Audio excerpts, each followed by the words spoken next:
زندگی یہ نہیں ہے کسی کے لیے، زندگی ہے نبی کی، نبی کے لیے۔ حاضرین محفل، پردہ نشین خواتین، السلام علیکم ورحمۃ اللہ تعالی وبرکاتہ۔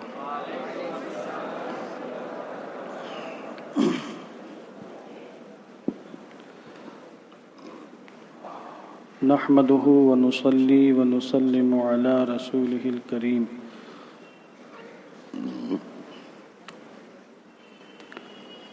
أما بعد فقد قال الله تعالى في القرآن المجيد والفرقان الحميد: والذي جاء بالصدق وصدق به أولئك هم المتقون. وقال في مقام آخر: وسيجنبها الأتقى الذي يؤتي ماله يتزكى. وقال سيدنا رسول الله صلى الله تعالى عليه وسلم: حب أبي بكر وشكره واجب على كل أمتي. صدق الله العظيم وصدق رسوله النبي الأمين المكين الكريم، ونحن على ذلك لمن الشاهدين والشاكرين، والحمد لله رب العالمين۔ آئیے دل لگا کر حضور رحمت عالم، جان عالم، فخر بنی آدم، سید الانبیاء والمرسلین، رحمت للعالمین، راحت العاشقین، مراد المشتاقین، شمس العارفین، محب الفقراء والیتامى والمساکین، حضور احمد مجتبی محمد مصطفیٰ صلی اللہ تعالی علیہ وسلم کی مقدس بارگاہ میں درود و سلام کا ہدیہ محبت پیش کریں۔ اللہم صلی علی سیدنا مولانا محمد وبارک وسلم، صلاۃ و سلاما علیک یا رسول اللہ صلی اللہ تعالی علیہ وسلم۔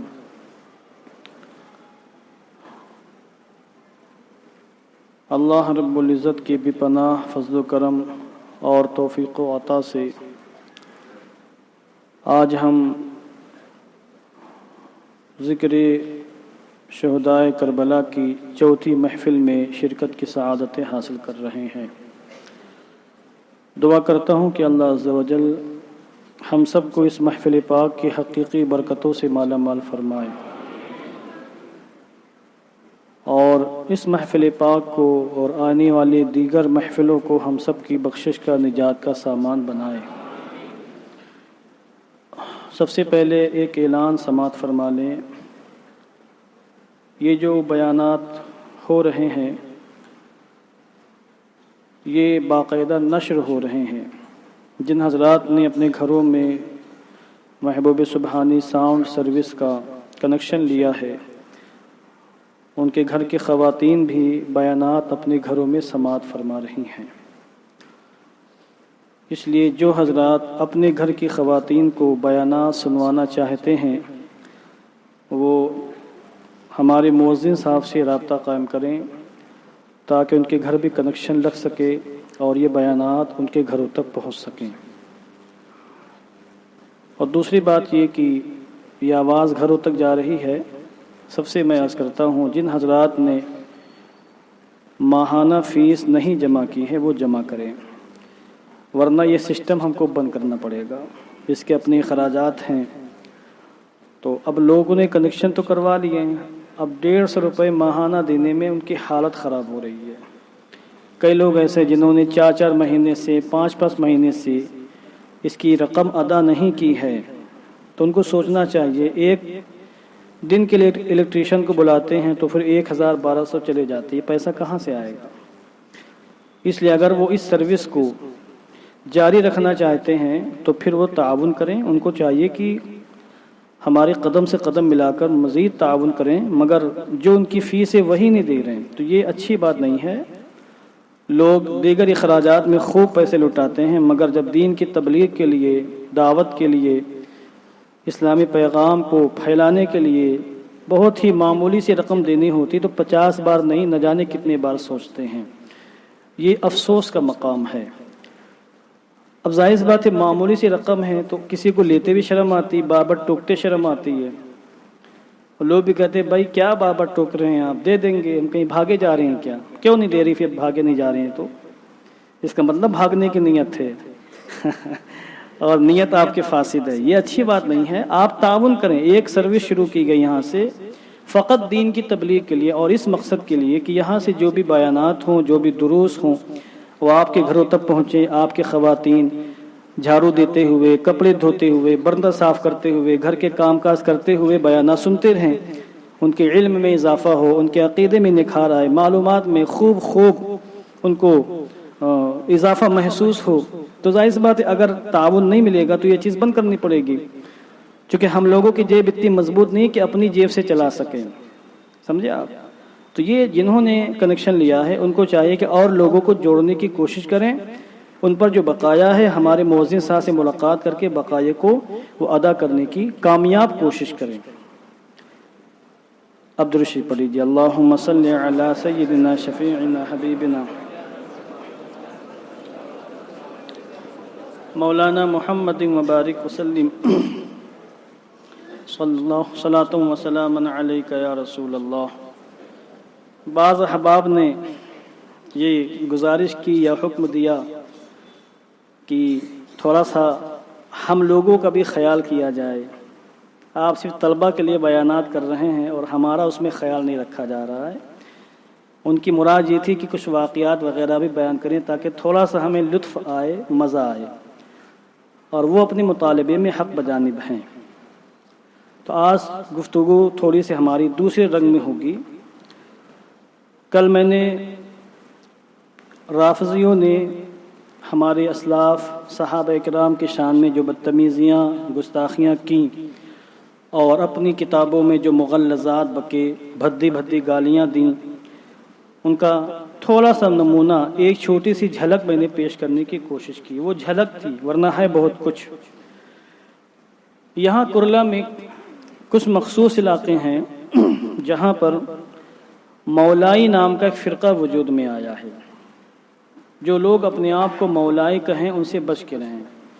مولائی کا معنی علی شیر خدا مولائی کائنات کے ماننے والے، صحیح معنوں میں مولائی ہم اہل سنت والجماعت ہیں۔ کوئی شبہ ہے آپ کو؟ تو کہیے بے شک۔ وہ مولائی نہیں ہے، وہ مولائیت کے نام پر بدنما دھبا، بدنما داغ ہیں۔ علی شیر خدا مولائی کائنات کا نام لے کر وہ لعنت بھیجتے ہیں بعض صحابہ کرام پر، بعض صحابیات پر، اسی کا نام انہوں نے مولائیت رکھا ہے۔ اور ہم کہتے ہیں کہ حقیقی مولا وہ ہے جو مولا علی کے نقش قدم پر ہو، ان کی تعلیمات پر عمل کرے، ان کے پیچھے پیچھے چلے، ان کے دامن کو مضبوطی سے تھامے۔ وہ مولائی نہیں ہے کہ حضرت علی مولا کائنات کا نام لے کر اپنے نفس کی پیروی کرے، شیطان کی پیروی کرے۔ نام لے علی مولا کائنات کا پیروی کرے شیطان کی، یہ وہی لوگ ہیں۔ جب تک ان کی محفلوں میں حضرت امیر معاویہ پر لعنت نہیں بھیج دی جاتی تب تک ان کی محفلیں کامیاب نہیں ہوتی۔ تو یہ گمراہیت کا پہلا دروازہ ہے، پھر انسان دھیرے دھیرے گمراہیت میں گھستا جاتا ہے اور پھر آگے چل کے پھر کافر و مرتد ہو جاتا ہے۔ حضور رحمت عالم جان عالم صلی اللہ علیہ وسلم نے اپنے صحابہ کی شان بیان فرمائی تو اس میں مطلقاً فرمایا، اور وہ احادیث کریمہ ایسی ہیں کہ ہر صحابی اس میں داخل ہے۔ مثلا حضور نے فرمایا، بخاری کی روایت پیش کر رہا ہوں، پھر انشاءاللہ میں صدیق اکبر کے بارے میں آپ کو بیان کرنے کی کوشش کروں گا۔ بخاری کے اندر روایت موجود ہے۔ اب آپ دیکھیں ہمارا معاملہ کیا ہے اور صحابہ کرام کا معاملہ کیا۔ آج لوگ علی کا نام لے کر، امام حسین کا، امام حسن کا نام لے کر خود کو صحابہ سے افضل سمجھتے ہیں۔ حضور رحمت عالم جان عالم نے ارشاد فرمایا، لا تسبوا اصحابی، میرے صحابہ کو گالیاں مت دینا۔ بخاری کے اندر روایت، میرے تمام صحابہ میں سے کسی بھی صحابی کو گالی مت دینا۔ یہاں اضافت استغراق کے لیے ہے، یعنی ہر صحابی اس میں شامل ہے۔ اور یہ حضور خطاب صحابہ سے نہیں فرما رہے ہیں، صحابہ کے بعد آنے والے مسلمانوں سے فرما رہے ہیں۔ میرے صحابہ کو گالیاں مت دینا. فوالذی نفسی بیدہ لو انفق احدکم مثل احد ذہبا ما بلغ مد احدہم ولا نصیفہ. قسم ہے اس ذات کی جس کے قبضے میں میری جان ہے. حضور فرما رہے ہیں قسم ہے اس ذات کی جس کے قبضے میں میری جان ہے. میرے صحابہ کو گالی مت دینا، کیونکہ میرے صحابہ کی شان یہ ہے کہ اگر تم میں سے کوئی شخص احد پہاڑ کے برابر سونا بھی راہ خدا میں خرچ کر دے تب بھی میرے کسی صحابی کے ایک سیر یا آدھے سیر کے برابر تک نہیں پہنچ سکتا ہے. یہ حضور نے اپنے صحابہ کی شان بیان فرمائی. یعنی اس کا مطلب یہ ہوا، آپ میں سے کن کن لوگوں نے احد پہاڑ دیکھا ہے؟ ہاتھ اٹھائیں ذرا. میں نے دیکھا، میں ہاتھ اٹھاتا ہوں. میں نے بارہا دیکھا ہے، وہاں جا کے دیکھا ہے. اس بچے نے بھی دیکھا ہے ماشاءاللہ. جو بھی حج کرنے یا عمرہ کرنے گئے، سید الشہداء حضرت سیدنا امیر حمزہ کی بارگاہ میں گئے ہیں، پورا نہیں دیکھا، احد پہاڑ کا ایک حصہ دیکھا ہے. جہاں حضرت امیر حمزہ کی مزار پاک حضور سید الشہداء کی، وہ وہاں احد پہاڑ کا ایک حصہ ہے. احد پہاڑ یوں بنا ہوا ہے، تقریباً میرے خیال میں 7 کلومیٹر تک یہ پھیلا ہوا ہے. احد پہاڑوں کا ایک طویل سلسلہ ہے. مجھے بتایا وہاں کے لوگوں نے مدینہ منورہ کہ 7 کلومیٹر تک تقریباً یہ احد پہاڑ پھیلا ہوا ہے، بہت دور سے نظر آتا ہے. اور سونے کی کیا قدر و قیمت آپ سمجھتے ہیں؟ اب آپ غور فرمائیں، کوئی اپنے آپ کو کسی صحابی سے موازنہ کر ہی نہیں سکتا. اس کا مطلب یہ ہوا کہ حضور کے صحابہ نے راہ خدا میں اگر آدھا سیر، پہلے زمانے میں ایک سیر چلتا تھا 1 کلو سے کچھ کم ہوتا ہے، ایک سیر یا آدھا سیر راہ خدا میں خرچ کیا، اس خرچ کرنے پر اللہ نے ان کو جو ثواب عطا فرمایا، ہم میں سے اگر کوئی شخص احد پہاڑ کے برابر سونا بھی خرچ کر دے تب بھی اتنا ثواب نہیں مل سکتا ہے ہم کو. یہ ہے صحابہ کرام کا خلوص، یہ ہے ان کی الہیت. تو کوئی حضرت علی کا نام لے کر صحابہ کی شان میں گستاخی نہ کرے، مردود ہو جائے گا، ملعون ہو جائے گا، لعنت برسے گی. تو ان مولائیوں کے لیے اس میں درس عبرت ہے. اب اس حدیث پاک میں سارے صحابہ داخل ہیں. حضرت امیر معاویہ بھی داخل ہیں، حضرت ابو سفیان بھی داخل ہیں، حضرت ہندہ بھی داخل ہیں، تمام صحابہ تمام صحابیات اس میں داخل ہیں. جو بھی صحابی کی شان میں گستاخی کرے گا اللہ کی رحمت اس سے روک دی جائے گی، وہ ملعون ہوگا. اور ملعون ہونے کا معنی ہی یہی ہے کہ اللہ کی رحمت سے محروم. اس لیے حضور رحمت عالم نے ایک دوسرے مقام پر فرمایا، اذا رأيتم الذين يسبون اصحابي فقولوا لعنت اللہ علی شرکم. جب تم میں سے کوئی شخص کسی ایسے شخص کو دیکھے جو میرے صحابہ کے شان میں گستاخی کر رہا ہو تو فوراً کہنا لعنت اللہ علی شرکم، تمہارے شر پر اللہ کی لعنت ہو، پھٹکار ہو. ملعون ہیں ایسے لوگ. اور ایک دوسرے مقام پر حضرت ابن عباس سے مروی ہے، فرماتے ہیں من سب اصحابی فعلیہ لعنت اللہ والملائکۃ والناس اجمعین. جو میرے صحابہ کو گالی بکے تو اس پر اللہ کی، تمام فرشتوں کی، بلکہ تمام انسانوں کی لعنت ہے.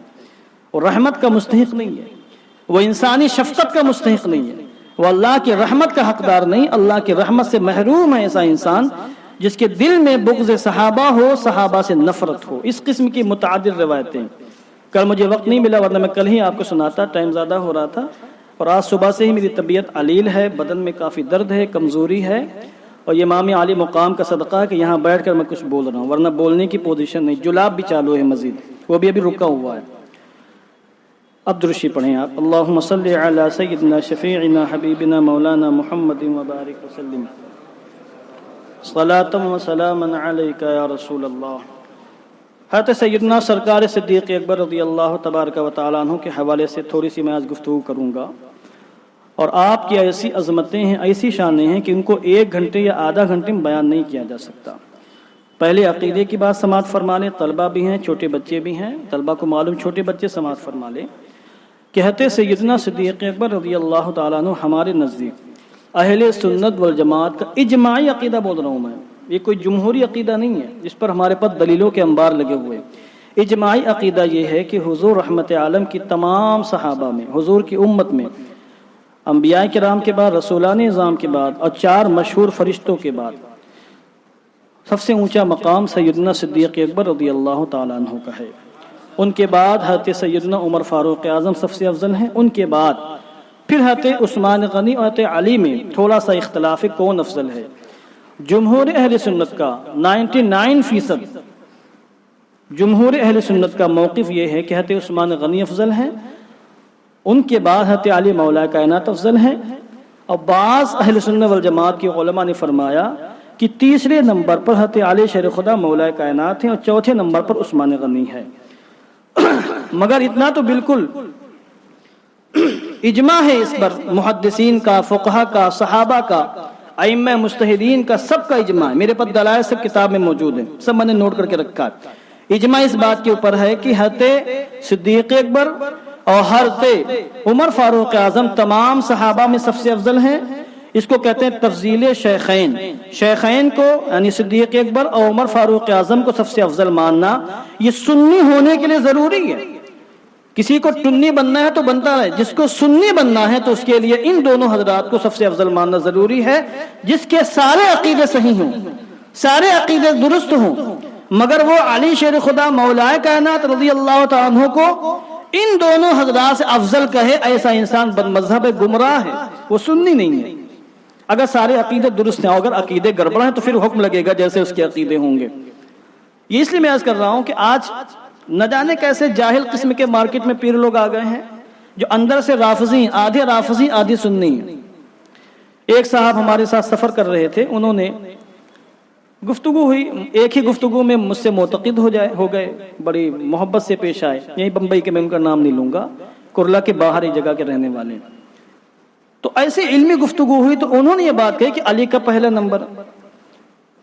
میں نے کہا خلفائے ثلاثہ کے بعد، تینوں خلفاء کے بعد علی کا پہلا نمبر، ان سے پہلے تین اور بھی ہیں۔ محبت کا مطلب یہ نہیں کہ آپ شریعت کے حد سے آگے نکل جائیں۔ صحابہ کرام معاذ اللہ بیوقوف نہیں تھے، ان کی تربیت حضور نے فرمائی تھی، وہ صبح و شام حضور کی بارگاہ میں رہے تھے، انہوں نے مل کر اپنا ہاتھ صدیق اکبر کے ہاتھ میں دیا، اس کے بعد مل کر اپنا ہاتھ عمر فاروق اعظم کے ہاتھ میں دیا، اس کے بعد عثمان غنی کے ہاتھ میں دیا۔ ہم نے کہا یہ ضروریات اہل سنت میں سے ہے۔ تو بولے یہ کیا ہوتا ہے؟ تو ان کو سمجھایا میں نے۔ پھر بولے میرے پیر صاحب تو بولتے ہیں علی کا پہلا نمبر، سب سے اونچا مقام حضرت علی مولا کائنات۔ ہم نے کہا آپ کے پیر صاحب یا تو رافضی ہیں یا وہ تفضیلی ہیں، دونوں ہی صورتوں میں آپ پر بیعت توڑنا واجب ہے۔ یہ میں نے کہا ان سے، بہرحال ان کو کچھ باتیں میری بری لگی، میں نے جو باتیں صحیح تھیں ہم نے کہا آپ تفتیش کر لیں، معلومات کر لیں۔ ہم نے کہا دو چیزیں ہیں، ایک ہے ضروریات دین اور ایک ہے ضروریات اہل سنت۔ ضروریات دین میں وہ عقیدے شامل ہیں جن کو مانے بغیر کہ مسلمان نہیں ہو سکتا ہے۔ ضروریات اہل سنت میں وہ عقیدے ہیں جن کو مانے بغیر کو سنی نہیں ہو سکتا ہے، بھلے مسلمان ہو جائے سنی نہیں ہوگا، بد مذہب کہلائے گا۔ ان کی تمام تفصیلات علم الکلام کے اندر موجود ہے، طلبہ ہمارے جانتے ہوں گے، آپ لوگ بھی جانتے ہوں گے، اور ان کا سیکھنا واجب و ضروری ہے، کیونکہ نہیں سیکھیں گے یا تو ایمان چلا جائے گا یا سنیت سے ہاتھ دھو بیٹھیں گے۔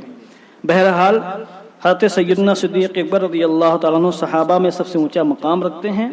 کوئی بتائے گا حضرت صدیق اکبر کا اصل نام کیا ہے؟ کسی کو معلوم ہو تو ہاتھ اٹھا کے بتائیں ہم کو، میں چیک کر رہا ہوں تھوڑا سا آپ کی معلومات کتنی ہے۔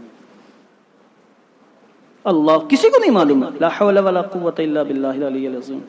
کسی کو ابو بکر کا نام نہیں معلوم ہے؟ ہاں بتائیے تو بولیے نا بھائی، ہاتھ شرما کیوں رہے ہیں؟ عبداللہ نام ہے حضرت صدیق اکبر کا، نام کیا ہے؟ عبداللہ۔ ابو بکر آپ کی کنیت ہے اور آپ کا لقب ہے صدیق اور عتیق، اور دونوں لقب بارگاہ مصطفیٰ سے ملے ہیں۔ صدیق بھی بارگاہ مصطفیٰ سے ملا ہے لقب، اور عتیق کا لقب بھی بارگاہ مصطفیٰ سے ملا ہے۔ اور حضرت عبداللہ ابو بکر، ان کے والد صاحب کا نام کوئی بتائے گا ہم کو؟ نا یہ نام نہیں ان کا، ابو قحافہ، قحافہ نے قحافہ ہے، قاف پر پیش ہے، یہ کنیت ہے ان کی، ان کا نام کچھ اور ہے۔ کوئی بتائے نام ان کا ابو قحافہ کا؟ ان کی والدہ محترمہ کا نام کیا ہے؟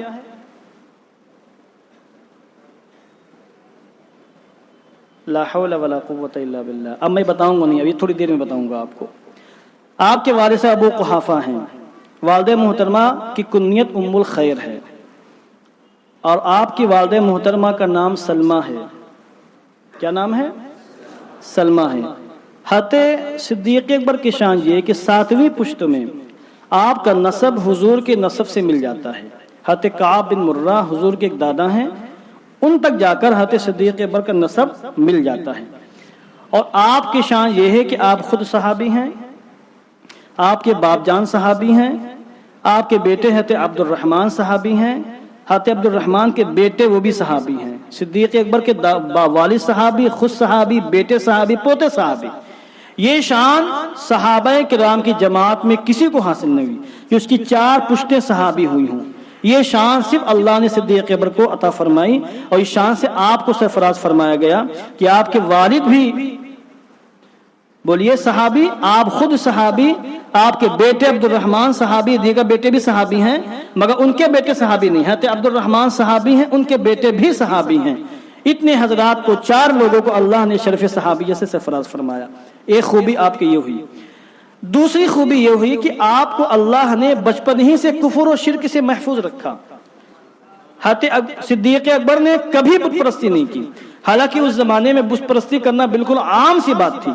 بتوں کے سامنے سجدے کرنا، ماتھا ٹیکنا، ان کو خدا ماننا، عبادت میں اللہ کا شریک ان کو سمجھنا، یہ بالکل عام سی بات تھی. مگر صدیق اکبر کو اللہ نے ایسی فطرت دی تھی، ایسی پاکیزہ طبیعت دی تھی، ایسا روشن دماغ دیا تھا کہ فطری طور پر آپ بچپن ہی سے بت پرستی سے غایت درجے کی نفرت فرماتے تھے. حضرت صدیق اکبر اور حضرت علی مولا کائنات، یہ دونوں حضرات وہ ہیں جن کو اللہ نے بچپن ہی میں بت پرستی سے محفوظ فرمایا. نہ علی شیر خدا مولا کائنات نے کبھی بت پرستی کی، اور نہ حضرت صدیق اکبر نے کبھی بت پرستی کی ہے. اور اس کو تفصیل کے ساتھ ہمارے امام تنزیہ المکانۃ الحیدریہ جو آپ کی کتاب ہے حضرت علی شیر خدا مولا کائنات کی عظمت و شان کے حوالے سے، اس کے اندر آپ نے پوری گفتگو فرمائی ہے. کس نے؟ سرکار اعلی حضرت نے. بچپن میں آپ کے والد حضرت ابو قحافہ بت پرست تھے، بت پرستی کر، یہ بہت بعد میں مسلمان ہوئے. صدیق اکبر تو بالکل اولین سابقین، بلکہ بعض روایتوں میں آیا کہ سب سے پہلے صدیق اکبر نے کلمہ پڑھا، سب سے پہلے. اور بعض روایتوں میں آیا کہ سب سے پہلے حضرت خدیجہ الکبریٰ، ہم سب کی ماں ام المومنین حضرت خدیجہ الکبریٰ رضی اللہ تعالی عنہا نے کلمہ پاک پڑھا. بعض روایتوں میں یہ ہے کہ سب سے پہلے حضرت علی شیر خدا مولا کائنات نے کلمہ پڑھا. بعض روایتوں میں زید بن حارثہ کا نام ہے. کئی روایتیں ہیں. اس لیے ہمارے امام سیدنا امام اعظم ابو حنیفہ فرماتے ہیں کہ تحقیق یہ ہے کہ بچوں میں سب سے پہلے علی نے کلمہ پڑھا، عورتوں میں حضرت خدیجہ نے کلمہ پڑھا، غلاموں میں حضرت زید نے کلمہ پڑھا، اور نوجوان مردوں میں سب سے پہلے حضرت ابو بکر صدیق نے کلمہ پڑھا ہے. یہ تحقیق ہمارے امام سیدنا امام اعظم ابو حنیفہ رضی اللہ تبارک و تعالی عنہ نے فرمائی. تحقیق اب جس وقت حضرت صدیق اکبر مسلمان ہوئے، تقریباً کم و بیش 37.5 سال کی عمر تھی آپ کی. کتنی؟ 37.5 سال آپ کی عمر تھی. اور حضور کی عمر پاک 2.5 سال آپ سے زیادہ تھی. 40 سال کی عمر میں حضور نے نبوت کا اعلان فرمایا. اور خود حضور فرماتے ہیں کہ میں نے جس کے سامنے بھی اپنی نبوت کو ظاہر کیا، کلمہ پاک پیش کیا، تو سب نے تردد کیا، سب نے، حتیٰ کہ حضرت علی نے بھی تردد کیا. کہا میں پہلے اپنے ابا جان سے پوچھ کے آؤں. مگر ابو بکر صدیق کا ذہن اتنا روشن تھا، چونکہ بچپن سے حضور کے ساتھ رہے تھے، اٹھنا بیٹھنا، سفر میں، حضر میں، خلوت میں، جلوت میں حضور کے ساتھ تھے، حضور کے ساتھی تھے، تو حضور کے مزاج سے واقف تھے، حضور کی عظمت و شان سے واقف تھے. اور انہوں نے حضور کے اندر نبوت کی نشانیاں دیکھ لی تھیں، اور وہ جانتے تھے کوئی نبی ہونے آنے والا ہے. وہ نشانیاں آپ اپنے ساتھی حضور رحمت عالم کے اندر دیکھ رہے تھے. تو حضور نے جیسے ہی فرمایا اے ابو بکر کامیابی چاہتے ہو تو کلمہ پڑھ لو، مسلمان ہو جاؤ، میں اللہ کا پیغمبر ہوں. حضور فرماتے میں نے جس کے سامنے بھی کلمہ پیش کیا، دعوت دی، سب نے توقف کیا، مہلت مانگی. اس نے جھجک محسوس کی، مگر ابو بکر کے سامنے میں نے جیسی کلمہ پاک کی دعوت پیش کی، فوراً ابو بکر نے بغیر کسی جھجک کے کلمہ پاک پڑھ کر خود کو میرے غلامی میں شامل فرما لیا. یہ ابو بکر کی شان حضور رحمت عالم زبان اقدس سے بیان فرمائی. تو بچپن میں آپ کے والد صاحب حضرت ابو قحافہ بت قدے میں لے گئے حضرت ابو بکر کو. تقریباً 15 سال کی عمر ہے تقریباً صدیق اکبر کی. اب پہلی بار آپ بت خانے میں گئے، اور آپ کے باپ جان نے چاہا کہ ان کو بتا دیں کہ ان کے خدا کون ہے. تعارف انٹروڈکشن بولتے ہیں غالباً، تعارف کروا دیں کہ تمہارے خدا کون ہیں. صدیق اکبر کو لے گئے اور کہا بیٹا دیکھو یہ جتنے بھی تمہارے سامنے کھڑے ہوئے ہیں سب تمہارے خدا ہیں.